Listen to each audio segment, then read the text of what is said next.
सब कर्म का नाश कर हर प्राप्त कर निज आत्मा।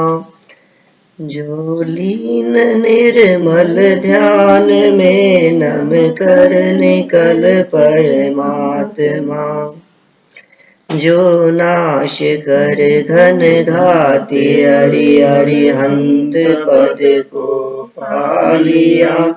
कर नमन उन जिन देव को यह काव्य पथ अपना लिया। यह काव्य पथ अपना लिया। योगेंद्र देव द्वारा रचित यह योग सार नामक ग्रंथ है। परम आध्यात्मिक यह ग्रंथ।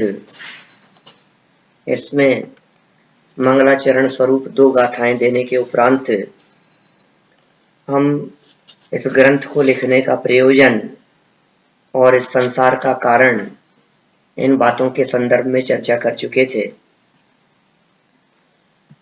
कल जो चर्चा हुई उसमें योगेंद्र देव ने कहा कि हे जीव, यदि तेरे को मोक्ष की अभिलाष है, अभिलाष मतलब इच्छा, किस चीज की इच्छा है, यदि तू ये चाहता है कि मुझे मोक्ष की प्राप्ति हो और भयभीत है संसार से डर लगता है, तो यह देशना उन भव्य जीवों के लिए समर्पित है। ये पूरी चर्चा ऐसे लोगों के लिए है। तो कहा कि संसार सागर अनंत है, जीव का काल भी अनादि से है और आज तक इस जीव ने कभी भी सुख प्राप्त नहीं किया, मात्र दुख ही पाया है। फिर आगे इसी तरह की बातें और कहते हैं 5वीं गाथा, है ना। यह बात तो हम कल कर चुके हैं कि योगेंद्र देव ने ये पूरी चर्चा अपने आत्मा को संबोधन करने के लिए लिखी है। मतलब ये ग्रंथ कोई इस तरह का नहीं है जिसमें बहुत ज्यादा समझाने की जरूरत हो, लेकिन इतना है कि स्वयं को संबोधन के लिए आत्म कल्याण की भावना जो रखते हो उनके लिए ये बहुत कदम कदम पर प्रेरणा देने वाला ग्रंथ है। और शुद्ध स्वरूप को बतलाया है, आत्मा का स्वरूप बतलाया है, परमात्मा का वास्तविक स्वरूप बतलाया है। यह आत्मा परमात्मा कैसे बन सकता है, इस स्वरूप को बतलाया है। वही हमारे लिए प्रयोजनभूत है। माने इस ग्रंथ का स्वाध्याय तो अपने आत्मिक सुख के लिए है, स्वांत है सुखाय, अपने सुख के लिए। देखिए 5वें छंद में भी कुछ इसी तरह की बातें कहते हैं। भयभीत है यदि चतुर गति से, त्याग दे पर भाव को, परमात्मा का ध्यान कर तो परम सुख को प्राप्त हो, तो परम सुख को प्राप्त हो। कितना प्रेरणा दे रहे हैं। ऐसा लगता है, तुझे डर लगता है क्या चतुर्गति से? हम सोचें जरा अपने आप के बारे में कि क्या हम भयभीत हैं इन 4 गतियों से। देखो, नरक और तिर्यंच का भय तो बहुतों को लगता है। ठीक है ना। तुझे देवगति से डर लगता है क्या? अब जगत में पूछो जरा लोगों से, तो लोग क्या, देवगति से डर? देवगति तो चाहते हैं हम। हमें ऐसा लगता है कि यहाँ के बाद हमारे को देवगति मिल जाए, और इसीलिए भले ही देवगति मिले चाहे ना मिले, कहीं भी गया हो, मरने के बाद परिवार वाले स्वर्गवासी तो लगाई देते हैं। स्वर्गीय, स्वर्गवासी, कहीं भी जाए चाहे। जैसे तू डर लगता है क्या तुझे? स्वर्ग से डर लग रहा है क्या? यदि तुझे भय लगे 4 गतियों से कि देव गति में भी सुख नहीं है, वहां भी पीड़ा है, मनुष्य गति में भी चैन नहीं है, चक्रवर्ती के भोग भी हमें कष्ट देने वाले दिखाई देवे, पंचेंद्रिय विषय भोगों में हमें रंच मात्र आनंद नहीं दिखाई देवे, यदि ऐसा लगता हो कि ये अत्यंत कष्ट है, तो जहां इस जीव को बहुत कष्ट लगता है वहां ये जीव जाना नहीं चाहता। कोई व्यक्ति ऐसी जगह पर जाना पसंद नहीं करता जिस जगह पर बहुत पीड़ा हो, बहुत कष्ट हो, एक बार जिस जगह पर इसको बहुत तकलीफ हुई हो, इसको कहें कि दोबारा चलना है वहां, तो कभी नहीं जाए। जैसे छोटे बच्चे होते हैं ना, अग्नि की तरफ जाते हैं, छुआ नहीं कभी, और एक बार अग्नि को छू लिया तो अब वो डरते हैं उससे, उसके पास में आने से भी, कि नहीं बहुत कष्ट है यहां। कोई भी ऐसी चीज की हम कल्पना कर सकते हैं, ऐसी पीड़ा की हम कल्पना कर सकते हैं जहां बहुत ज्यादा दुख हमने भोगा हो। किसी ऐसी जगह की कल्पना कर सकते हैं जिस जगह पर हमारे का बहुत अपमान हुआ हो, समझ लो किसी के घर में, तो हम कहते हैं मैं तो भूल के भी नहीं जाऊं वहां, अब आज के बाद तो कभी नहीं जाऊंगा वहां। कोई व्यक्ति कहे कि वहां आए, अरे वहां तो जा ही नहीं सकते क्योंकि उस जगह को तो छोड़ दिया, स्वप्न में भी नहीं जाना वहां तो। जैसे समझो आप त्रियंच किसी व्यक्ति का घोड़ा खो गया, और वो घोड़ा खो गया तो व्यक्ति उसको ढूंढते हुए उसके पास पहुंचा, उस लोहार के पास जो घोड़े के नाल लगाता था। समझिए, घोड़े के नीचे वो लोहे का कीलों से ठोकते हैं पैरों में उसके चलने के लिए। उससे जाकर के पूछा कि भैया मेरा घोड़ा खो गया है, एक बार तुम्हारे यहाँ लाया था नाल लगवाने के लिए, तो मैंने सोचा यहाँ आ गया होगा, तो तुम्हारे यहाँ तो नहीं आ गया। तो उसने कहा कि भैया सुनो, मेरे यहाँ आया था तो उसको इतनी तकलीफ हुई थी कि वो सपने में भी हमारे यहाँ के आसपास भी नहीं भटकेगा। तो गलत जगह आ गए ढूंढने के लिए, यहाँ आ नहीं सकता वो दोबारा। ऐसे ही चतुर्गति में जो जीव भटका है, कभी त्रियंच में चला गया, कभी नरक में चला गया, नरकों के दुख इसने ऐसे भुगते वहां जाकर के, तो कोई व्यक्ति ये सोचे कि नरक में जाएगा कि क्यों इच्छा लगेगा वहां जाने की। जिस जगह पर अत्यंत पीड़ा हुई हो वहां जाने के बारे में ये व्यक्ति स्वप्न में भी विचार नहीं कर सकता। ये कह रहे हैं चारों गतियों के दुख यदि तेरे विचार में आते हैं, छह डाला की पहली ढाल भी यदि तूने पढ़ी है, तो तू चार गति में परिभ्रमण करने का विचार नहीं कर सकता। यहां तक कि दोबारा मनुष्य बनने का विचार भी नहीं कर सकता। मैं तो कभी कभी ऐसा भी कहता हूं कि यदि आप ये विचार करते हो कि स्वर्ग में जाएंगे, वहां जाकर के हमारे को दिव्य ध्वनि सुनने का लाभ मिल जाएगा, विदेश क्षेत्र में जाएंगे सिमंदर भगवान की दिव्य ध्वनि सुन लेंगे, वहां चौथा काल वर्तता है, तो कहते हैं तुझे अभी संसार की प्रीति है,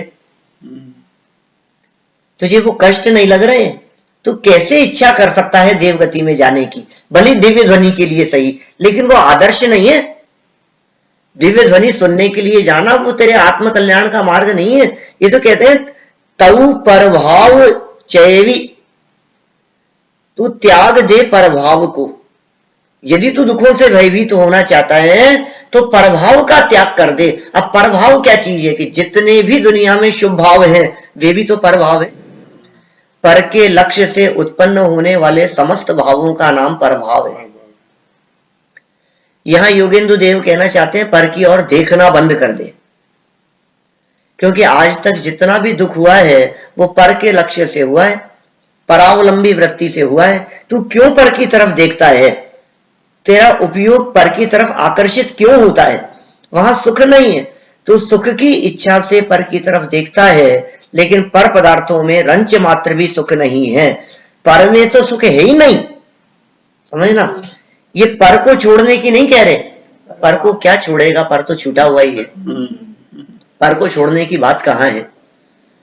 त्यागोपादान शून्यत्व शक्ति है, ना तो पर पदार्थ का त्याग होता है ना पर पदार्थ का ग्रहण होता है। उससे तो त्रिकाल शून्य है ये जीव। 16वें नंबर की शक्ति है ना, त्यागोपादान शून्यत्व नाम की शक्ति। पर पदार्थों का ग्रहण और पर पदार्थों का त्याग कर सके ऐसा तो इस जीव में त्रिकाल अभाव है। तो फिर कह तो रहे हैं त्याग दे, कि किसे त्याग की कह रहे हैं? विषयों के त्याग की नहीं कह रहे, भोगों के त्याग की नहीं कह रहे। बोलो आलू का त्याग करना चाहिए कि नहीं? जमीकंद का त्याग करें या नहीं करें? त्याग दे। तो जब भी त्याग की चर्चा चलती है हमारा ध्यान तो इधर ही जाता है, ये त्याग दो, ये त्याग दो, ये छोड़ दो। कहते हैं भाई साहब पर द्रव्य के त्याग की बात नहीं है, पर भाव के त्याग की बात है। आलू खाने के त्याग की बात नहीं है, आलू खाने का जो राग है वो परभाव है, उसके त्याग की बात है। आलू तो अपने आप छूट जाएगा, अनंत बार छूट गया है। संयोगों के त्याग की बात नहीं है, संयोगों के त्याग में दम ही क्या है, पर्याय बदलती है और संयोगों का त्याग तो अपने आप हो जाता है। जीवन पूरा हुआ और घर बार का त्याग हो गया, अब उसमें कौन सी बहुत बड़ी बात हो गई, अनंत बार किया है। साहब स्त्री पुत्रादिक का त्याग, अरे क्या दम है स्त्री पुत्रादिक के त्याग में, एक इंद्रिय से 4 इंद्रिय तक के जीवों के तो नियम से त्याग होता है, सम्मूर्छन जीव है।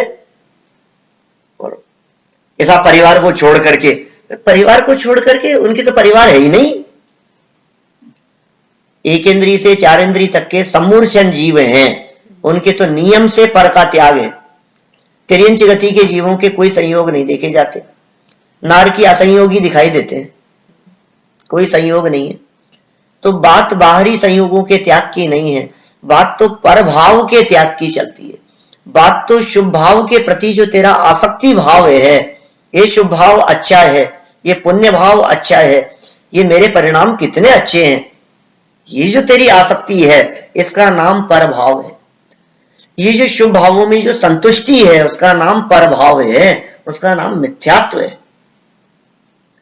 अपने आप को टटोलने का प्रयास करें, अपने आप की परख जांच करने की कोशिश करें कि जब हमें त्रियंच गति के जीवों के प्रति थोड़ी बहुत भी करुणा बुद्धि होती है तो अपने परिणामों से अपने को कितना सेटिस्फेक्शन मिलता है, वो देखिए। अपन थोड़ा सा चींटी को यदि हमारे हाथ से कुछ लग जाए ना तो हमें लगता है अच्छा नहीं हुआ। एक चींटी भी मर जाए, मच्छर हमारे हाथ से मर जाए गलत फहमी से, तो हो सकता है 10-15 मिनट तक हम बेचैन रहे, अरे क्या हो गया, ये कैसे हो गया। और रोड पर चलते हुए समझ लो, यहां तो दुर्घटनाएं ऐसी होती नहीं है, और समझ लो कोई बिल्ली बीच में आ गई थी, कोई कुत्ता बीच में आ गया, हमें ध्यान नहीं रहा और एकदम तेज स्पीड से चल रही थी, बीच में आ गया और एकदम झटका लग गया, तो हो सकता है कई दिन तक हमारे दिमाग से नहीं निकले। बाथरूम में नहाने के लिए गए और चींटियां चल रही है, 2-3 चींटियां दिखाई दी, अब हम शावर नहीं चला सकते तो क्या करें बोलो। 2-4 मिनट लगा दिए हमने, कहीं से कागज लेकर के आए, उस कागज के ऊपर चींटी को चढ़ाया हमने, फिर धीरे से उस चींटी को कहीं किनारे पर कहीं बाहर रखा और फिर हमें ऐसे लगता है आज हमने बचा लिया, बड़ा काम किया है। बोलो तो उस चींटी को बचाना बहुत बड़ा काम हो गया, कैसा लगता है हमें। यदि रोड पर हमने किसी जीव को अधमरी हालत में देखा, एक्सीडेंट हो गया था, जहां कोई लोग परवाह नहीं कर रहे हैं, सब लोग इधर से उधर किसी को परवाह नहीं है जा रहे हैं, और हमने हमारा कोई इंपॉर्टेंट काम छोड़कर उस व्यक्ति को संभाला, उसको हॉस्पिटल पहुंचाया, उसका ध्यान रखा, तो हमें ऐसा लगता है आज मैंने कोई बहुत बड़ा काम कर दिया। कुछ नहीं है ये जो पुण्य भाव है बहुत हीन जाति का पुण्य भाव है, पुण्य भाव भी कोई उत्कृष्ट नहीं है। माने जिन भावों में किसी पर जीवों के रक्षा करने की बात है, वे पुण्य भाव भी कोई बहुत बड़े नहीं है, उत्कृष्ट जाति के नहीं है। कबूतरों को ज्वार डाल दिया, गाय को घास डाल दी हमने, तो ये तो बहुत निम्न स्तरीय है, ये तो सब में देखे जाते हैं, हिंदू मुसलमान सब में देखे जाते हैं ये पुण्य भाव, तो इनमें क्या दम है। उत्कृष्ट जाति का पुण्य भाव जो है वो अपने आत्म स्वरूप का चिंतवन है, और वो आत्म स्वरूप के चिंतवन रूपी उत्कृष्ट शुभ भाव को भी यहां परभाव कहकर के त्यागने की बात कर रहे हैं। वो भी परभाव है। यदि तुझे भय लगता हो, क्योंकि क्या होगा बताओ उस शुभ भाव से, ज्ञानी धर्मात्मा पुरुष शुभ भावों को क्यों नहीं चाहते, उसके पीछे क्या कारण है। मैं विचार करता हूं उसके बारे में, तो लगता है शुभ भाव, कौन सा शुभ भाव, कि जमीकंद त्याग वाला शुभ भाव, जिनवाणी के अध्ययन वाला शुभ भाव, जिन मंदिर और साधर्मियों का समागम हो गया, ये जितने भी शुभ भाव हैं ये क्यों नहीं चाहते, या विषय भोगों का त्याग करने से जो पुण्य बंधेगा उस पुण्य को क्यों नहीं चाहते। इसलिए नहीं चाहते कि उनका त्याग करने से जो पुण्य बंधा, उस पुण्य से दोबारा वही सामग्री और ज्यादा मिल जाएगी। प्रॉब्लम क्या है, मैंने एक गाड़ी छोड़ी, ठीक है, एक पत्नी का त्याग किया, क्यों छोड़ा? कि उसको बुरा जान करके छोड़ा था ना। अब उससे जो पुण्य बंधा, उससे मुझे एक की जगह 32 पत्नियां मिल गई। तो मैंने इसके लिए थोड़ी ना छोड़ा था उसको। मैंने समझ लीजिए हलवा पूड़ी यहां छोड़ दिया, तो थोड़ी बहुत सामग्री, भोग सामग्री मैंने छोड़ी यहां पर, तो इससे जो पुण्य बंधा, उस पुण्य से क्या मिलेगा? वो पुण्य क्या करने में समर्थ है ये तो बताओ। उस पुण्य से मिलेगा क्या? क्या हासिल हो जाएगा उस पुण्य से? कि जो सामग्री छोड़ी है वो सामग्री ज्यादा मिल जाएगी और क्या कराएगा? देवगति की प्राप्ति हो जाएगी, भोग सामग्री की प्राप्ति हो जाएगी, पंचेंद्रिय विषय भोग मिल जाएंगे। इसका मतलब जिस सामग्री को हमने तुच्छ जान करके छोड़ा था, वो सामग्री और ज्यादा मिल जाएगी। इसलिए मैं क्या करूं उस पुण्य का? वो पुण्य मेरे किसी काम का नहीं है। वे ज्ञानी धर्मात्मा पुरुष पुण्य को रंच मात्र नहीं चाहते। 32 नंबर गाथा आई है इसी ग्रंथ में। पुण्य से हो स्वर्ग, नरक निवास होवे पाप से, पर मुक्ति रमणी प्राप्त होती आत्मा के ध्यान से, आत्मा के ध्यान से। पाप से नरक चला जाता है तो पुण्य से स्वर्ग चला जाता है। मुक्ति की प्राप्ति तो दोनों से नहीं। बता चाहिए कि नहीं चाहिए वो पुण्य? ये मुक्ति नहीं मिलेगी। अब देख लेना आप, ये परभाव है भैया। यदि तेरे को डर लगता हो, स्वर्ग के सुखों में यदि तुझे कष्ट लगता हो, माने यदि वो सुख शैया तुझे कष्टदायक लगती हो, कांटों की शैया दिखाई देती हो, सोना चांदी आदि तुझे पीड़ादायक दिखते हो, हीरे माणिक मोती जवाहरात तुझे ऐसा लगता हो कि कष्टदायक है, तो त्याग दे उनके प्रति आकर्षण को, त्याग दे अशुभ भाव को, त्याग दे शुभ भाव को। क्योंकि शुभ भाव हो या अशुभ भाव हो, दोनों ही तो परभाव है, स्वभाव तो दोनों नहीं है। पुण्य और पाप तो विभाव है ना, तो विभाव को परभाव कहेंगे। इन्होंने त्याग दे परभाव शब्द का प्रयोग किया है। परभाव माने क्या? जो स्वभाव नहीं है वो परभाव है, और स्वभाव से विपरीत भाव को परभाव कहते हैं। अब स्वभाव का विपरीत विभाव कह दो या परभाव कह दो, तो परभाव बोले या विभाव बोले दोनों एक ही बात है। तो शुभ भाव हो या अशुभ भाव हो, दोनों को ही हम एक खाते में रख सकते हैं, विभाव के खाते में, परभाव के खाते में। तो क्या होगा उससे? इसका तो त्याग कर। ये साहब गजब कर रहे हो आप, अभी तक तो भोग सामग्री छुड़ाने की बात कर रहे थे, अभी इन संयोगों को भी छुड़ाने की बात करते हो, और इतना ही नहीं उन परिणामों को भी छुड़ाने की बात करते हो। तो करूंगा क्या ये तो बताओ? ये भी छोड़ दो, ये भी छोड़ दो, ये भी छोड़ दो, तो हमारे पास बचेगा क्या?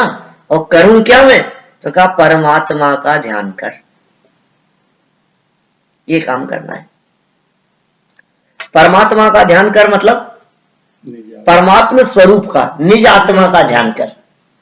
द्रव्य दृष्टि से जो परमात्मा है उसका ध्यान कर। परमात्मा है कौन? कौन है परमात्मा?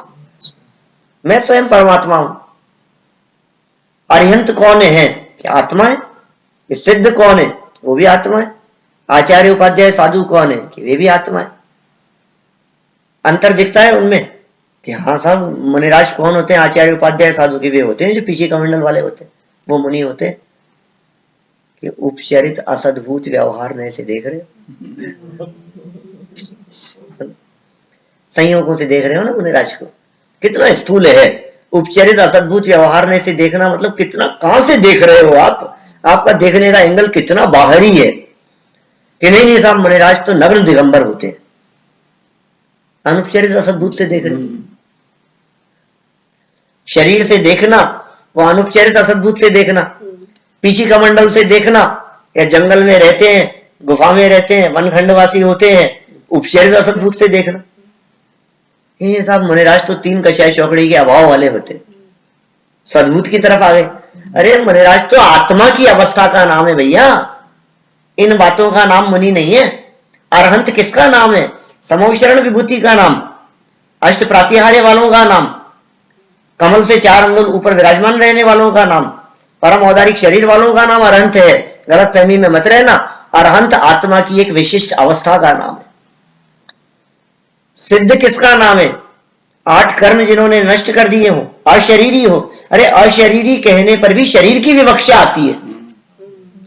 आप शरीर के अभाव की दृष्टि से देखते हो, ऐसा नहीं है। शरीर सापेक्ष नहीं देखना सिद्ध परमात्मा को। सिद्ध परमात्मा आत्मा की एक अवस्था का नाम है।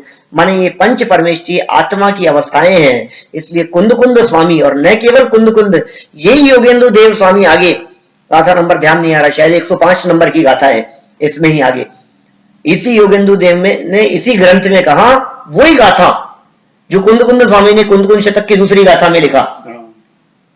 अरिहंत सिद्धाचार्य पाठक साधु हैं परमेष्ठिपन, सब आत्मा की अवस्थाएं आत्मा ही है शरण।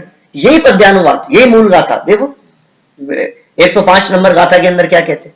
अरिहंत सिद्ध आचार्य उपाध्याय, ये सब क्या है? साधु, आत्मा की अवस्थाएं हैं। तो शरण कौन है? आत्मा ही शरण है।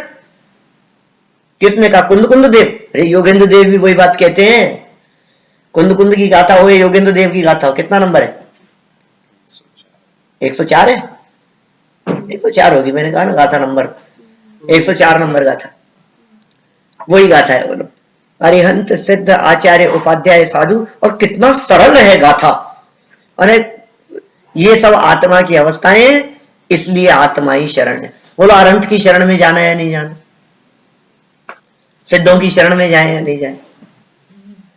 सिद्ध की शरण का मतलब जानता है? आत्मा की शरण का मतलब सिद्ध की शरण होता है।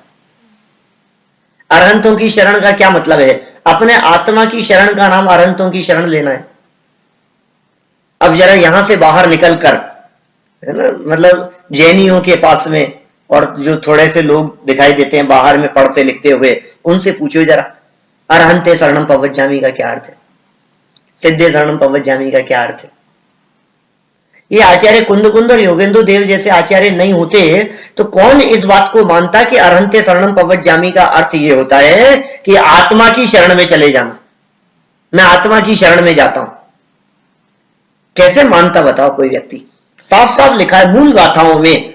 माने इन गाथाओं को पढ़ करके कितना बल मिलता है हमारे को कि हम जो बातें यहां कर रहे हैं, जो अध्यात्म की चर्चा यहां चल रही है, ये बातें कोई मनगढ़ंत बातें नहीं है। ये बातें कोई व्यक्ति ये कहे कि साहब ये तो कांजी स्वामी की बातें हैं, ऐसा नहीं है भाई साहब। इस गलत फहमी में मत रहना। ये बातें तो संतों की बातें, वीतरागी संतों की बातें हैं, ये तो जिनागम की बातें हैं। लेकिन हम अनंत उपकार मानते हैं उन महापुरुष का जिन्होंने ये बातें खोल खोल करके हमारे सामने रखी। यदि वे नहीं होते तो ये बंद थी बस। कौन खोल करके देखता बताओ मेरे को? अभी ये कौन 104 नंबर गाथा खोल करके देखता कि वहां ये बात लिखी है? कौन ये बात देखता कि आचार्य कुंद कुंद ने ये बात लिखी है? पता नहीं, हम जो पढ़ रहे हैं बस उसी को सच मान करके बैठे। उन्होंने कहा नहीं, देखो खोल करके किसकी शरण का नाम परमात्मा की शरण है। उस परमात्मा स्वरूप की शरण को परमात्मा की शरण कहते हैं। उसका ध्यान करो। कैसे ध्यान होगा? बोलो किस तरह से ध्यान होता है? ध्यान किस प्रकार से किया जाता है?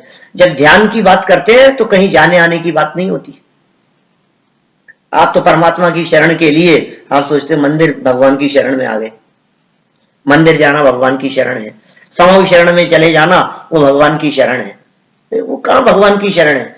तो यहां परमात्मा की शरण के लिए कहां जाए? बोलो विदेश क्षेत्र जाना पड़ेगा परमात्मा की शरण के लिए? कौन सी जगह जाएं हम? हमें अनंत परमात्मा की शरण चाहिए तो कहां मिलेंगे? साहब वर्तमान में तो यहां तो नहीं है, विदेश क्षेत्र ही जाना पड़ेगा। परमात्मा की शरण के लिए तो वहीं जाना पड़ेगा। और या फिर प्रतिमा की शरण में चले जाओ। तो ये दोनों का ही निषेध करते हुए कह रहे हैं परमात्मा की शरण नहीं, परमात्मा का ध्यान कर। ध्यायई, अप्पा ध्यायई। अप्पा, अप्पा शब्द का अर्थ तो आत्मा होता है। अप्पा ध्यायई, जो आत्मा का ध्यान करेगा। और निर्मल आत्मा का ध्यान कर। इसके लिए पद्यानुवाद करते हुए परमात्मा शब्द का प्रयोग किया है। वास्तव में मूल गाथा में प्राकृत में यदि आप देखेंगे तो अप्पा ध्यायहि निम्मलहु, क्या क्या अर्थ निकला? बोलो प्राकृत बहुत सरल है। अप्पा माने आत्मा, ध्यायहि उसका ध्यान करें, कौन से आत्मा का ध्यान करे? कि निर्मल आत्मा का ध्यान करे। अब निर्मल आत्मा मतलब जिनके पर्याय में निर्मलता प्रकट हो गई है, वे तो परमात्मा है, उनका ध्यान, या फिर जो आत्मा में निर्मलता है, सदा काल त्रिकाल निर्मलता है, उस आत्मा का ध्यान। तो क्या होगा? शिव सुख लहेवी, तो परम सुख को प्राप्त हो। यदि तू परम सुख को प्राप्त करना चाहता है तो ये काम कर, और यदि तू टेम्परेरी सुख को प्राप्त करना चाहता है तो इस मार्ग में लग, और यदि तू काल्पनिक सुख को प्राप्त करना चाहता है तो जिधर दौड़ रहा है उधर दौड़ता रहे।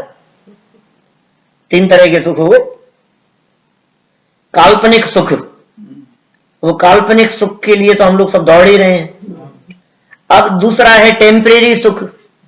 तो वो टेम्परेरी सुख भी जो है, वो टेम्परेरी सुख माने काल्पनिक है, तो काल्पनिक ही, लेकिन वो मिलता कैसे है? उसकी तरफ दौड़ने से नहीं मिलता वो। वो स्वाध्याय करने से, वो भक्ति करने से, वो जिनेंद्र देव की भक्ति आराधना करने से, इन शुभ भावों से वो मिलता है। तो सेकंड स्टेप ये हो गया। अब यदि तू परम सुख को चाहता हो तो पर भाव का ही त्याग कर दे, वहां से भी दृष्टि हटा ले और अपने ज्ञायक निज भगवान आत्मा का ध्यान कर। क्योंकि त्रिकाली ध्रुव ज्ञायक भगवान आत्मा की शरण में ना अन्य कोई शरण नहीं है।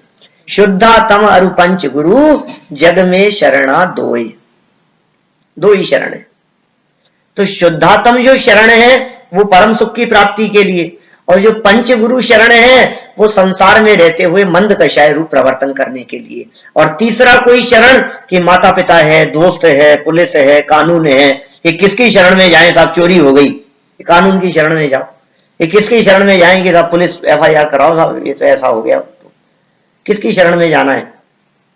तो कहा भैया इन दो के अलावा तीसरी कोई शरण ही नहीं है। पर भाव को छोड़ने के संदर्भ में कितनी सुंदर प्रेरणा यहां दी। फिर देखिए आगे 6 नंबर गाथा, आत्मा के प्रकार बतलाए इसमें। बहुत सरल बात है, आत्मा कौन है? आत्मा को का ध्यान करना है ना। यदि पिछली गाथा में कहा अप्पा जायही, आत्मा का ध्यान करो, तो आत्मा कौन है, आत्मा का ध्यान कैसे करें? अभी यदि कोई व्यक्ति हमारे को मोबाइल का ध्यान करो तो दिखता है कि यार किसका ध्यान करना है, कैसे करना। कोई व्यक्ति हमारे को ये कहे कि भाई इस चीज का ध्यान करो, गाय का ध्यान करो, तो हमारे दिमाग में गाय कैसी है। कोई व्यक्ति कहे शेर का ध्यान करो, शेर का ध्यान कर लेंगे। कोई व्यक्ति ये कहे कि महावीर भगवान की प्रतिमा है, वो आपने देखी है ना, महावीर जी वाली प्रतिमा, उसका ध्यान करो, तो ठीक है। तो आप कोई कहे आत्मा का ध्यान करो, तो कैसे करें आत्मा का ध्यान? देखता ही नहीं है हमारे को। तो आत्मा को देखो, ये कैसे देखें? कि पहले शास्त्र के आधार से देखो, फिर अंदर में देखने का प्रयास करो। सर्वप्रथम आत्मा के स्वरूप को शास्त्र के अनुसार जानो। तो ये कह रहे हैं आत्मा का स्वरूप, बहिरात्मापन त्याग जो बन जाए अंतर आत्मा, ध्यावे सदा परमात्मा बन जाए वह परमात्मा। बोलो, ध्यावे सदा परमात्मा बन जाए वह परमात्मा। इसका मतलब ये कौन से परमात्मा को ध्यान करने की बात होगी जिसके ध्यान से परमात्मा बन जाते हैं? भाई साहब, अरहंतों के ध्यान से अरहंत नहीं बनते। बाहर में जो परमात्मा बन गए हैं उनके ध्यान से परमात्मा नहीं बनते। तो कौन से परमात्मा के ध्यान करने की बात है? उस परमात्मा के ध्यान करने की बात है जो परमात्मा अंदर में विराजमान है। बहिरात्मापन का तो त्याग करना, बहिरात्मापन जिन्होंने त्याग कर दिया है और अंतरात्मा हो गए हैं। बहिरात्मा, बाहर में जिनकी आत्मपने की बुद्धि है। शब्द से अर्थ निकालें, बहिरात्मा किसे कहें? बाहर आत्मा, आत्मा माने मैं पना, अपनापन, आत्मपना। तो जिसका अपनापन बाहर में है वो बहिरात्मा है। जिसकी बुद्धि बाहर की तरफ दौड़ती है वो सब बहिरात्मा है। जिसे ऐसे लगता है ये मैं हूं, ये मैं हूं, बाहरी संयोगों में, बाहरी विषयों में, जहां जहां इसको लगता हो विषयों में, ऐसी पीड़ा लगती हो, मैं पना जहां लगता हो। सुख दुख तो आत्म प्रदेशों में है, लेकिन इसके प्रदेश कहां तक पहले पसरे हुए हैं।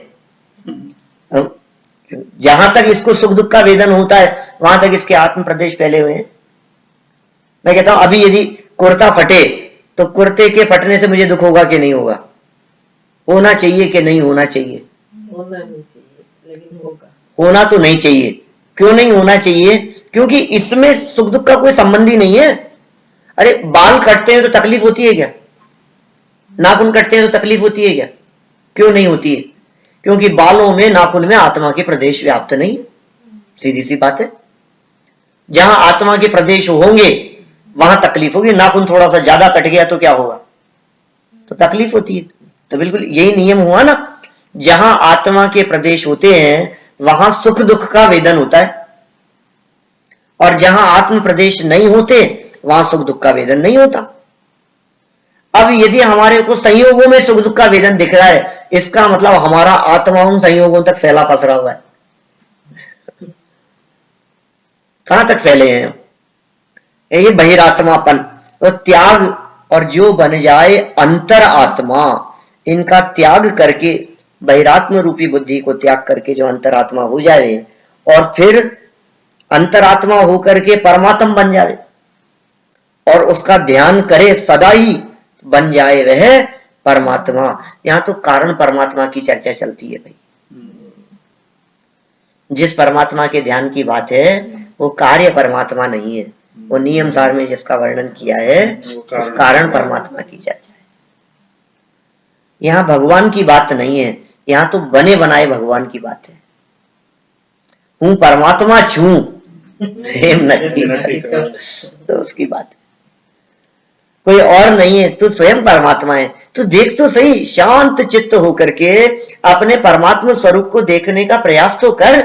तू स्वयं भगवान है, तू स्वयं परमात्मा है। ये क्या बात कर रहे हो साहब? कपड़े पहने हुए परमात्मा, हमें तो आपसे ये उम्मीद नहीं थी। आप भी ऐसे परमात्मा मानोगे? ऐसे भी परमात्मा होते हैं, घर गृहस्थी वाले भी परमात्मा होते हैं। अरे तेरी देखने की दृष्टि खोटी है, इस दृष्टि को घुमा करके देख तो तुझे परमात्मा दिखाई देंगे, बने बनाए भगवान दिखाई देंगे। दृष्टि तो फेरनी है और काम क्या करना है। सारा खेल दृष्टि का है। मतलब जितना खेल दिखाई देता है दुनिया में वो सब दृष्टि का है, दृष्टि का ही चमत्कार है। दृष्टि गायक स्वभाव के ऊपर गई तो ऐसे चमत्कारिक काम हो गए, अद्भुत काम हो गया। इस जीव के आकाशगामिनी विद्या प्रकट हो गई, समझ लो आप। ऊर्ध्वगमन हो गया इस जीव का, पृथ्वी से 5000 धनुष ऊपर चला गया। जैसे अंतरोन्मुखी हुआ ऐसे अतीन्द्रिय आनंद के झरने झरने लगे। वो बहुत अपूर्व, कोई कठिन काम नहीं है, बहुत आसान काम है। ये जब तक हुआ नहीं है तब तक हमारे को कठिन लगता है, लेकिन सच में शांत चित्त होकर इस परमात्मा का ध्यान करने का अभ्यास किया करें। कुछ देर निकालें इस आत्मा के चिंतन के लिए। जो स्वरूप को पढ़ा है हमने, उस स्वरूप को पढ़ करके थोड़ी देर शांत चित्त होकर के उसका ध्यान करें, विचार करें। मैं उस तरह के ध्यान की बात नहीं करता हूं जिस ध्यान की चर्चा जगत में चलती है। वो तो सब खोटे ध्यान हैं, कुध्यान है, वो तो सब समझ लीजिए आप, संसार में भटकाने वाले हैं। लेकिन यहां कौन से ध्यान की बात है? जिसे आत्मा की रुचि होगी उसका उपयोग अपने आत्मा की तरफ जायज न रहेगा। नहीं, बार बार में उसकी रुचि, उसका उत्साह, उसका मन चित्त त्रिकाली ध्रुव ज्ञायक परमात्मा की तरफ जाता है। तो जिसका उपयोग ज्ञायक भगवान आत्मा की तरफ जाता है, बस वही ध्यान है, और क्या है। बार बार में उपयोग घूम फिर करके उधर जाए, कैसा स्वरूप है मेरा, इनसे मेरा कोई संबंध ही नहीं है। हर जगह पर भेद विज्ञान दिखाई देवे। देखो आप, लाइफ कितनी इजी हो जाती है। अब कष्ट ही नहीं दिखाई देता, अब परेशानी नहीं दिखाई देती, अब हमारे को लड़ाई झगड़े दिखते ही नहीं है, अब हमारे को शरीर की तकलीफ ही नहीं दिखाई देती है।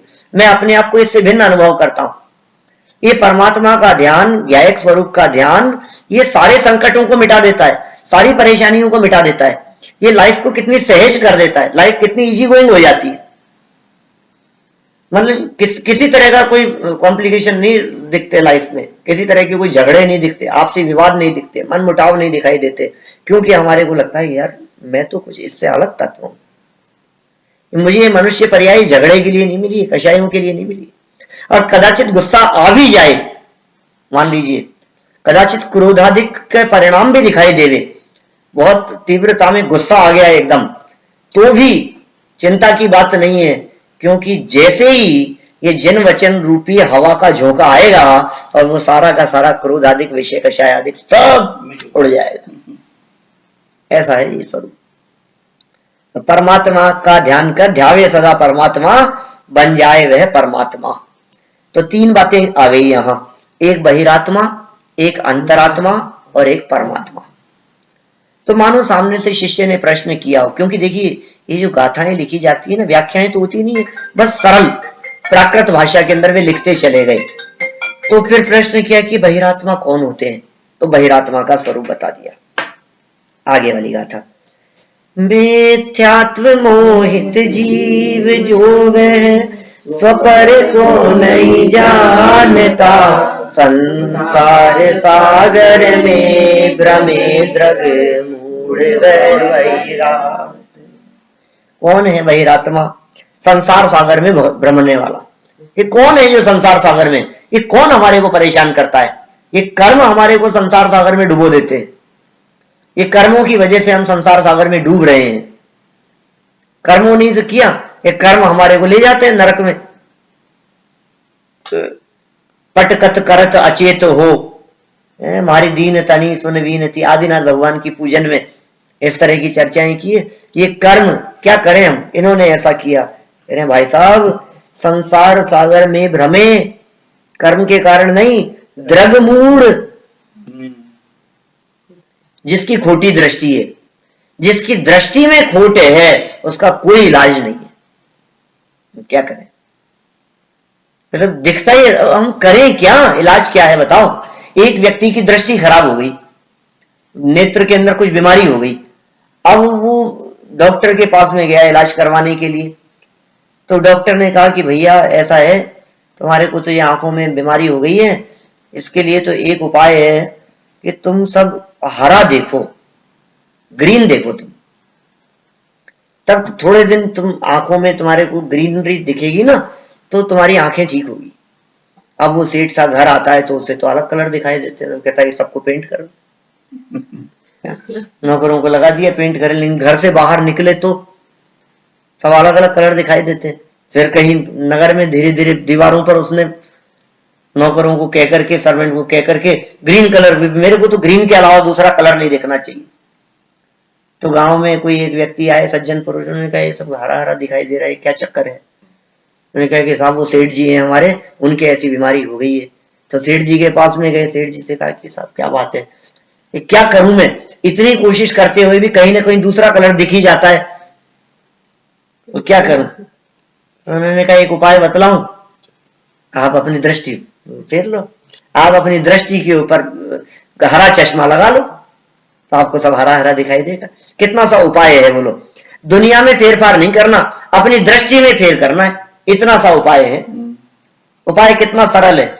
दुनिया में किस किस को बदलने की चेष्टा करोगे, मैं इसको बदल दूं, मैं इसको बदल दूं, ये नालायक है, ये मेरी सुनता नहीं है, ये मेरी मानता नहीं है, ये मेरे अनुसार चलता नहीं है, अब क्या करूं, ये मेरे को कुछ भी कह देता है तो बस मुझे अच्छा नहीं लगता। वैसे तो अपन बहुत शांत रहते हैं, लेकिन जब कोई कुछ कह देता है ना, फिर बर्दाश्त नहीं होती। अरे तो कह रहे तू अपनी दृष्टि क्यों नहीं बदलता है, देखने का नजरिया बदल ले। ये द्रग मूढ़ है, दृष्टि का खोट है। बहिरात्मा कोई और नहीं होते, बहिरात्मा वे होते हैं जिनकी दृष्टि में दोष है, दूसरे की तरफ देखने वाले बहिरात्मा होते हैं। मिथ्यात्व से मोहित जीव स्वपर को नहीं पहचानते, अपने पराये की खबर नहीं है। वैसे तो छोटे छोटे से बच्चे अपने पराये की खबर रखते हैं। माने समझ लो आप, छोटे छोटे से बच्चे भी इस बात को जानते हैं। बच्चा कहता है बुआ ये तो मम्मी की साड़ी है। ये तो अरे वो जानते हैं क्या चीज अपनी है और क्या चीज पराई है। ये मेरा है, ये नहीं दूंगा मैं। लेकिन सच में यदि स्वपर का भेद विज्ञान हो जाए, माने तू मैं जिसे कहते हैं, तू और मैं, यदि ये सच में हो जाए तो उसका नाम है बहिरात्मापन का छूट जाना, अंतरात्मा बन जाना।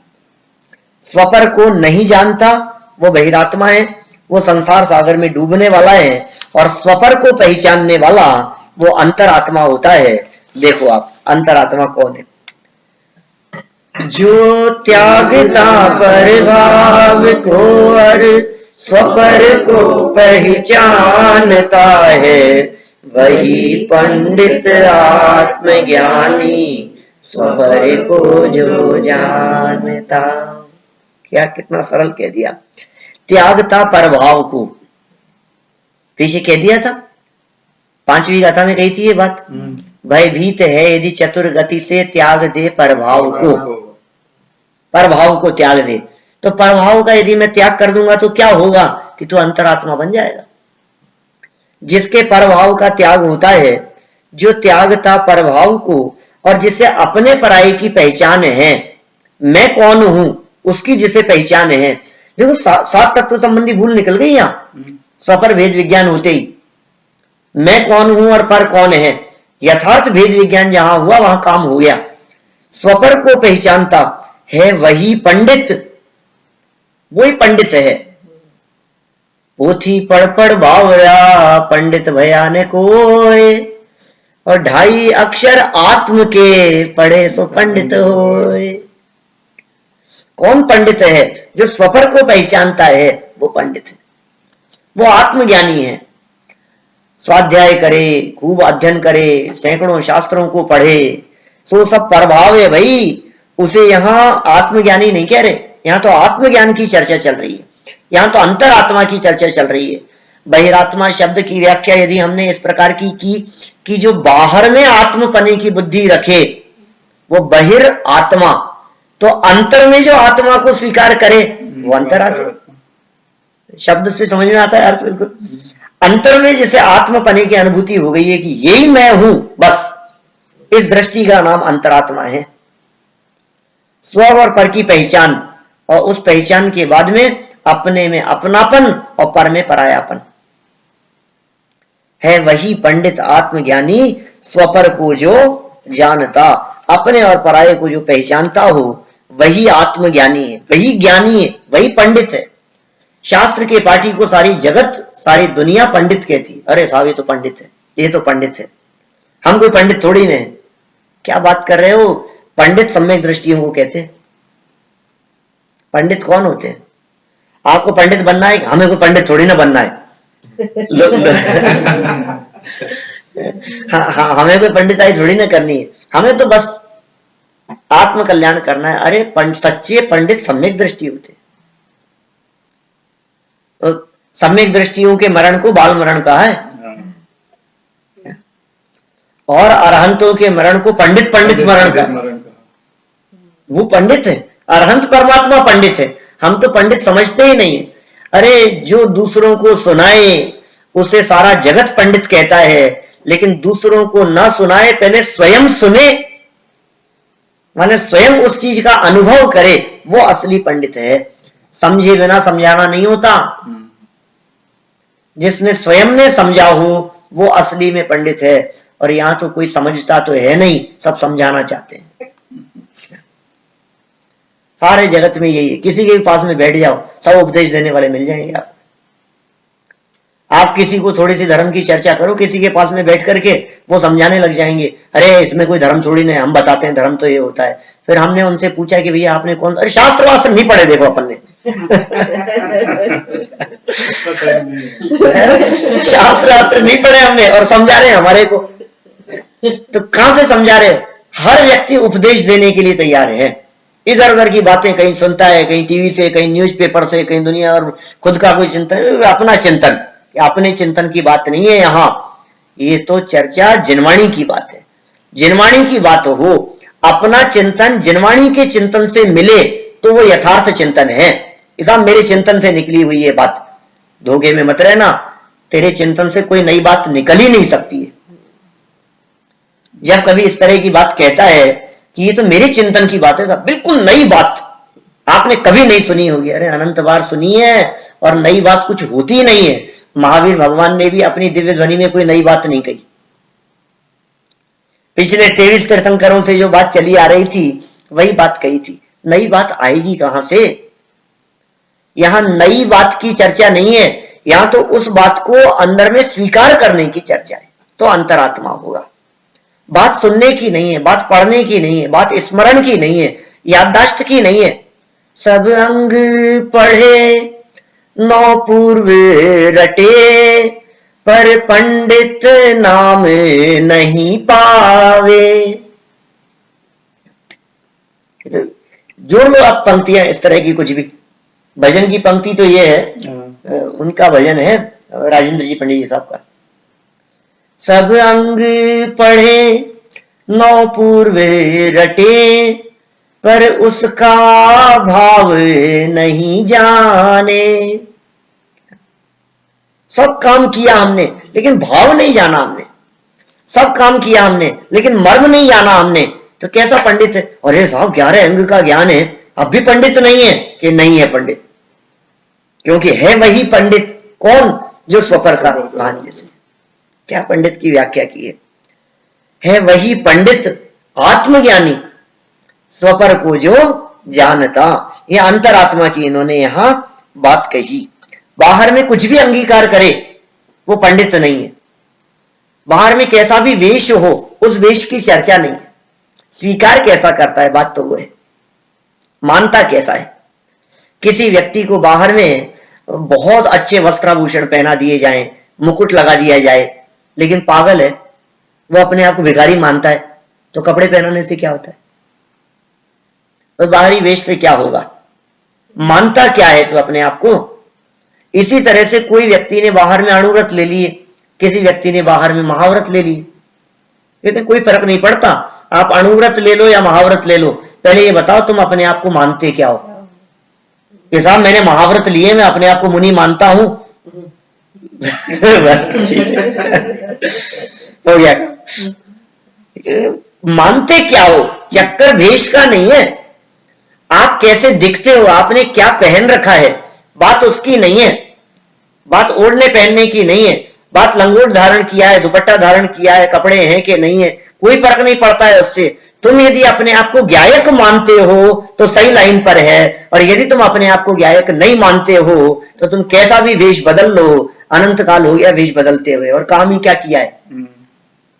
वेश ही तो बदला है अनंत काल से। नहीं साहब हम तो कोई ज्यादा भी, अरे रोज तो कपड़े बदलते हो, जैसे कपड़े बदलता है वैसे तन बदलता रहा है, और क्या किया है? अनादिकाल से यही तो करता आया है। इसलिए छोड़ दे इस चीज को, अंतरात्मा हो जाओ, और अंतरात्मा होने के बाद में फिर क्या होगा कि फिर परमात्मा बन जाएगा। कैसा है परमात्मा का स्वरूप? जो शुद्ध शिव जिन बुद्ध विष्णु, निकल निर्मल शांत है, बस है वही परमात्मा जिन वर कथन निर्भ्रांत। जिनेंद्र देव का कथन निर्भ्रांत, वो परमात्मा है। कौन परमात्मा है? जो शुद्ध है, शिव है, जिन है, बुद्ध है, विष्णु है, निकल है, निर्मल है, शांत है। जो बुद्ध वीर जिन हरिहर ब्रह्मा, या उसको स्वाधीन कहो, मेरी भावना की पंक्तियां। कौन है परमात्मा? कैसे है परमात्मा? कि साहब आप तो सब धर्म, सर्व धर्म संभाव दिखता है हमारे को इस गाथा में। सबकी बात कह दी है, सब देवी देवताओं की बात कह दी है। अरे भैया नाम है, 1008 नामों से जब जिनेंद्र देव की स्तुति करता है सौधर्म इंद्र, तो उन 1008 नामों में सब नाम निकल करके सामने आते हैं। शिव भी है वे। कौन है वे? भक्तामर का श्लोक उठा करके देखो, भुवनत्रय शंकरत्वात्। हे जिनेंद्र देव आप ही शंकर हो। क्यों हो शंकर? कि तीनों लोकों में शांति का उपदेश देने वाले होने से आप ही शंकर हो। शंकर माने शांति करने वाले, आप ही शंकर है। बुद्धस्त्वमेव विबुधार्चित बुद्धि बोधात्, त्वं शंकरोसि भुवनत्रय शंकरत्वात्। धातासि, धाता मतलब विधाता माने ब्रह्मा।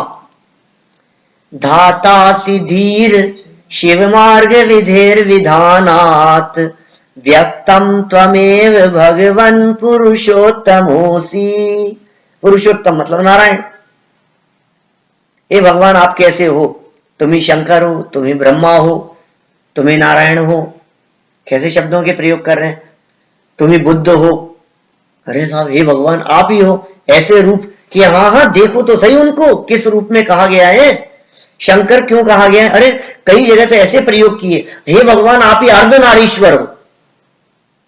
अर्धनारीश्वर शब्द का प्रयोग किया। किसके लिए अर्धनारीश्वर? महादेव जी का पर्यायवाची है। कई जगह आपने इस तरह के चित्र कदाचित देखे हों, आधा उनका जो शरीर दिखता है वो स्वयं का है और आधे अंग में पार्वती बसी है। ऐसे चित्र देखे कभी? इंडिया में तो कई जगह पर दिखते हैं ऐसे चित्र। आधा तो है शंकर जी का और आधा शरीर जो है वो पार्वती का। ऐसे दो चित्र को ऐसे जोड़ करके फोटोशॉप में, है ना, वो उनको जोड़ करके और वो जो रूप बना, ये कहते हैं अर्ध नारीश्वर, जिन्होंने अपने आधे अंग में नारी को बसा रखा हो, ये अर्ध नारीश्वर महादेव जी का पर्यायवाची है। और जिनागम में शास्त्रों के अंदर अर्ध नारीश्वराय अर्घम निर्मपामी थी स्वाहा। सिद्ध चक्र महामंडल विधान में लगभग 200 साल पहले, पौने 200 साल पहले संत लाल जी कभी अर्ध नारीश्वर के लिए अर्घ समर्पित करते। समझ में नहीं है अर्ध नारीश्वर क्या कह रहे हो, कैसा अर्घ चढ़ा रहे हो? सिद्ध परमात्मा का विधान है और अर्ध नारीश्वर के लिए अर्घ चढ़ा रहे हो। तो सदाशिवदास जी ने ऐसा प्रयोग किया रत्नकरण श्रावकाचार्य में, और वहां इस तरह के प्रयोग बतलाए। उन्होंने कहा तुम जानते हो अर्ध नारीश्वर किसे कहते हैं? अर्ध न अरि ईश्वर, अरहंत परमात्मा का पर्यायवाची है। अर्ध मतलब आधे, ना मतलब नहीं, और अरि मतलब शत्रु। तुम्हारे कितने शत्रु हैं? बोले 8 कर्म हैं, 8 शत्रु हैं। आधे गए। शत्रु कितने? 8 कर्म है ना हमारे शत्रु। तो अर्ध माने आधे, अर्ध ना अरि, न मतलब नहीं, अरि मतलब शत्रु। तो अर्ध ना अरि ऐसे ईश्वर जिनके आधे कर्म नष्ट हो गए हो, ऐसे ईश्वर को अर्ध नारीश्वर कहते हैं, अनंत परमात्मा का पर्यायवाची। ये यहां कैसे प्रयोग कर रहे हैं? आप ही जिन हैं, शिव हैं, शंकर हैं, बुद्ध हैं, विष्णु हैं, निकल हैं, शरीर जिनका निकल गया है, निर्मल हैं, अत्यंत शांत हैं। अरे जगत में जिन परमात्माओं की चर्चा चलती है वे तो अशांत दिखाई देते हैं। जिनको करने धरने के विकल्प माथे पर हो वे शांत कैसे हो सकते हैं? शांत रहो। हम बच्चों को भी कहते हैं शांति से बैठ जाओ। भैया शांति से बैठ जाओ मतलब कुछ करो मत, उछल कूद मत करो। मतलब उछल कूद नहीं करने को शांत कहते हैं। जहां कुछ करना धरना होता है वहां शांति नहीं होती, और जहां करना धरना कुछ नहीं है तब शांति होती है। 3 दिन का बहुत बड़ा आयोजन था और सब काम निपटा करके घर आकर के बैठे, कहते हैं अब जाके शांति मिली। अब जाके शांति मिली, निपट गया सब बहुत। अब शांति का मतलब कुछ नहीं करना है तो शांत है। तो सिद्ध परमात्मा कैसे? कुछ नहीं करना, इसलिए वे शांत हैं। वे परमात्मा कुछ नहीं करते, अकर्ता है। इस जीव को करने धरने में पुरुषार्थ दिखाई देता है। हम क्रमबद्ध पर्याय की चर्चा करें तो इस जीव को सबसे बड़ी प्रॉब्लम दिखाई देती है पुरुषार्थ का क्या होगा, पुरुषार्थ का क्या होगा। फिर पुरुषार्थ तो कुछ नहीं रहा। अब हम पूछते हैं सिद्ध भगवान क्या पुरुषार्थ कर रहे हैं, ये बता दो। सिद्ध परमात्मा पर में कुछ भी नहीं करते धरते तो क्या वे पुरुषार्थहीन हो गए? पर में कुछ नहीं करते फिर भी यदि वे सिद्ध परमात्मा अनंत पुरुषार्थी, अनंत वीर्य के धनी है, तो हम भी पर में करने धरने का नाम पुरुषार्थ नहीं समझे। हम कैसे समझ बैठे हैं इसमें करेंगे तो पुरुषार्थी है, ये करेंगे तो, अरे साहब कुछ तो पुरुषार्थ करना ही पड़ेगा। थोड़ी बहुत भाग दौड़ मेहनत तो करनी पड़ेगी साहब। 2 रोटी खानी है तो पुरुषार्थ तो करना ही पड़ता है। थोड़ी मेहनत नहीं करेंगे, पुरुषार्थ नहीं करेंगे तो कैसे चलेगा? गलत फहमी में हो आप। इसे पुरुषार्थ नहीं कहते। जैसे तू पुरुषार्थ कहता है उसे जिनवाणी अपराध कहती है। जिस करने धरने में तुझे पुरुषार्थ दिखाई देता है वो पुरुषार्थ नहीं है, अपराध है। वह है वही परमात्मा। इन सब शब्दों का गहराई से अर्थ देखें। शुद्ध माने तो पवित्र हो गए हैं। शिव माने कल्याणकारी, शिव शब्द का अर्थ कल्याणकारी। जिन माने जिन्होंने इंद्रियों और कषायों को जीत लिया हो वे जिन हैं। हम बोलते हैं बालबुद्ध पाठमाला में जिन किसे कहते हैं? जिन का भक्त सो जैन, इंद्रियों वाले पाठ में है चर्चा। जिन किसे कहते हैं? जिन कौन है? कि जिन्होंने इंद्रियों को जीता हो वे जिन हैं, और जो उसका भक्त है सो जैन है। जैन कौन? जिनेंद्र भगवान के बताए हुए मार्ग पर चले वो जैन है। तो जिन। बुद्ध कौन है? कि केवल ज्ञान, ये बुद्ध शब्द का पर्यायवाची है। पूर्ण ज्ञान बुद्ध, बुद्धस्त्वमेव, आप ही बुद्ध हो भगवान। क्यों? विबुधार्चित बुद्धि बोधात, बृहस्पति भी जिनकी बुद्धि को पूजते हैं, ऐसे केवल ज्ञान बुद्धि के कारण आप बुद्ध हैं। विष्णु तो शंकर का पर्यायवाची है, शंकरत्वात्।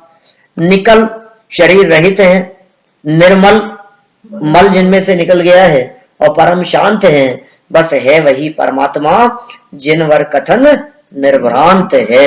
ये जिनेन्द्र देव का कथन है परमात्मा के संदर्भ में, जो अत्यंत निर्भ्रांत है। उस परमात्मापन की प्राप्ति का उपाय अपने आप को अंदर में परमात्मा देखना है।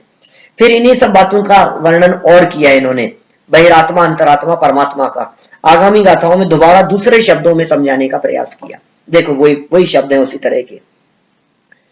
जिनवर कहे देहादि पर जो उन्हें ही निज मानता, संसार सागर में भ्रमे वह आत्मा बहिरात्मा। वही आगे पीछे जैसे बहिरात्मा की परिभाषा कही थी, क्या फर्क है उस बहिरात्मा में? संसार सागर में भ्रमे द्रग मूढ़ वह बहिरात्मा, 7 नंबर गाथा में कहा था।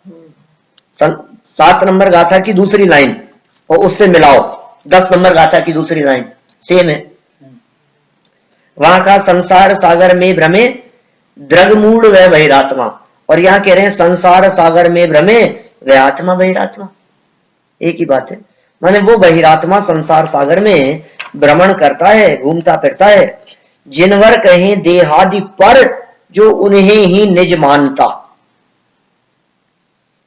जब 7वीं गाथा में ये कह दिया कि स्वपर को नहीं जानता, ये बात कह दी, तो ऐसा लगा मुझे कि सामने जो शिष्य बैठा था उसने कहा हाँ मैं बराबर जानता हूं, मैं पहचानता हूं मैं कौन हूं, संजीव गोधा मेरा नाम है, और मैं जो ये दिखता हूं ये मैं हूं, स्व हूं, और ये सब पर है, स्वपर को पहचानता हूं, तो मैं तो बहिरात्मा नहीं हूं।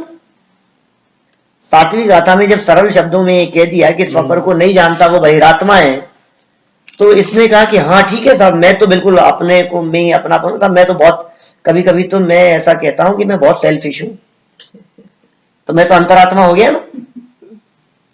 तो ये कह रहे हैं भैया नहीं, ऐसा नहीं है। स्वपर को नहीं जानने का अर्थ है देहादि को अपना मानता है, शरीर को अपना मानता है, वो बहिरात्मा है। माने शरीर पर है, माने ये देखो कोई व्यक्ति ये समझे कि साहब ये तो बहुत ऊंची बात होगी, योग सार की बात तो बहुत ऊंची बात है। ऊंची बात तो नहीं है, सरल बात है। प्रथम भूमिका वाले शिष्य के लिए जो व्यक्ति बहिरात्मा अंतरात्मा की परिभाषाएं भी नहीं जानता, उनके लिए ये ग्रंथ है। जो वीतराग विज्ञान पाठमाला भाग 2 में पढ़ लिया अपन ने, आत्मा के प्रकार, आत्मा और परमात्मा वाला लेसन है ना, वीतराग विज्ञान पाठमाला भाग 2 में। अब ये जो लेवल वो है, समझ लो आप 10 साल के 12 साल के बच्चे को पढ़ाते हैं अपन वीतराग विज्ञान पाठमाला, अब वो उस बच्चे का लेवल है ये। शुद्ध बात है, क्योंकि वो 10-12 साल का बालक भी परमात्मा बन सकता है। क्या क्वालिफिकेशन चाहिए परमात्मा बनने? 8 साल का बालक परमात्मा बन सकता है। आपके यहां मिनिस्टर बनने की चाहिए, कोई जॉब निकली है तो तुरंत हम देखते हैं ना क्या चाहिए इसके लिए, क्या क्वालिफिकेशन चाहिए। 8 साल का बच्चा कलेक्टर नहीं बन सकता, परमात्मा बन सकता है। 8 साल का बालक मिनिस्टर नहीं बन सकता, 8 साल का बच्चा डॉक्टर नहीं बन सकता, बोलो इंजीनियर नहीं बन सकता। क्या बन सकता है? परमात्मा बन सकता है। क्या गजब है ये जैन दर्शन। 8 साल का बालक क्या बन सकता है? तो कहूंगी कुछ नहीं बन सकता साहब, 8 साल का बालक क्या बन सकता है? ये साहब ये 8 साल का बालक है, और ये 8 साल का बालक जो है ना, समझ लो इसके माँ बाप मर गए हैं, अब इसको कहीं ना कहीं जॉब चाहिए, तो इसको कहीं जॉब दे दो ना अच्छी सी, इसको टीच मास्टर बना दो। एक काम करो, उपदेश बहुत देता है, तो स्कूल में मास्टर बना सकते हैं उसको मजिस्ट्रेट बना सकते हैं, उसको लॉयर बना सकते हैं, उसको इंजीनियर बना सकते हैं। 8 साल का है कि नहीं बना सकते? ये क्या बन सकता है? भगवान बन सकता है अपने आप को जाने तो। ये वो मार्ग है, परमात्मा बनाने वाला मार्ग है। देहादि पर पदार्थ उन्हें ही जो निज मानता हो, वो संसार रूपी सागर में परिभ्रमण करता है, वो आत्मा बहिरात्मा है भैया। अनादिकाल से आज तक अपने ज्ञायक आत्म स्वरूप को न पहचान कर ये भटक रहा है, ये घूम रहा है, देहादि पदार्थों में अपनापन कर रहा है। तो फिर अंतरात्मा कौन होता है? कि आगामी गाथा में कह दिया देहादि पर है देखो आगे वाली गाथा बहुत सरल है, बस जो बहिरात्मा का स्वरूप यहां बतलाया उससे विपरीत अंतरात्मा का स्वरूप बतला दिया कि देह आदि में अपनापन करने वाला बहिरात्मा है, तो देह आदि को पर जानने वाला अंतरात्मा है। क्या है स्वरूप? देहादि पर जिनवर कहे ना हो सके वे आत्मा, यह जान कर तू मान ले निज आत्मा को आत्मा। कितना इससे ज्यादा सरल कोई शब्द नहीं हो सकते, इससे ज्यादा सरल क्या गाथाएं हो सकती है। और देखो गाथा भले ही फिर डायरेक्ट समझ में नहीं आए, लेकिन दादा का जो ये पद्यानुवाद है ना, ये पद्यानुवाद ऐसा है कि अनुवाद करने की जरूरत ही नहीं। देहादि पर जिनवर कहें, पर पदार्थ जो है वे कैसे हैं? देहादि कैसे हैं कि पर हैं, संयोग पर हैं, देह आदि सब पर हैं। ये आत्मा नहीं हो सके, ना हो सके वे आत्मा, वे कभी आत्मा नहीं हो सकते, शरीर कभी आत्मा नहीं हो सकता। ये बातें सुन सुन करके कभी अपने को ऐसे लगते हैं, अपने ऐसे लगता है कि कौन सी नई बात बता रहे हो साहब, कोई नई बात बताओ आप तो कोई नई बात बताओ। ये बातें तो सब बहुत पुरानी हो गई, शरीर अलग है आत्मा अलग है, इन बातों में क्या दम है? अरे क्या कह रहा है, सब कुछ इसी में है। क्या बार बार इसी को सुनना, बार बार इसी का चिंतन करना। जब तक देह से भिन्न आत्म तत्व की अनुभूति नहीं हो तब तक शरीर अलग है और आत्मा अलग है, बस इसी का अभ्यास करने का प्रयास करना।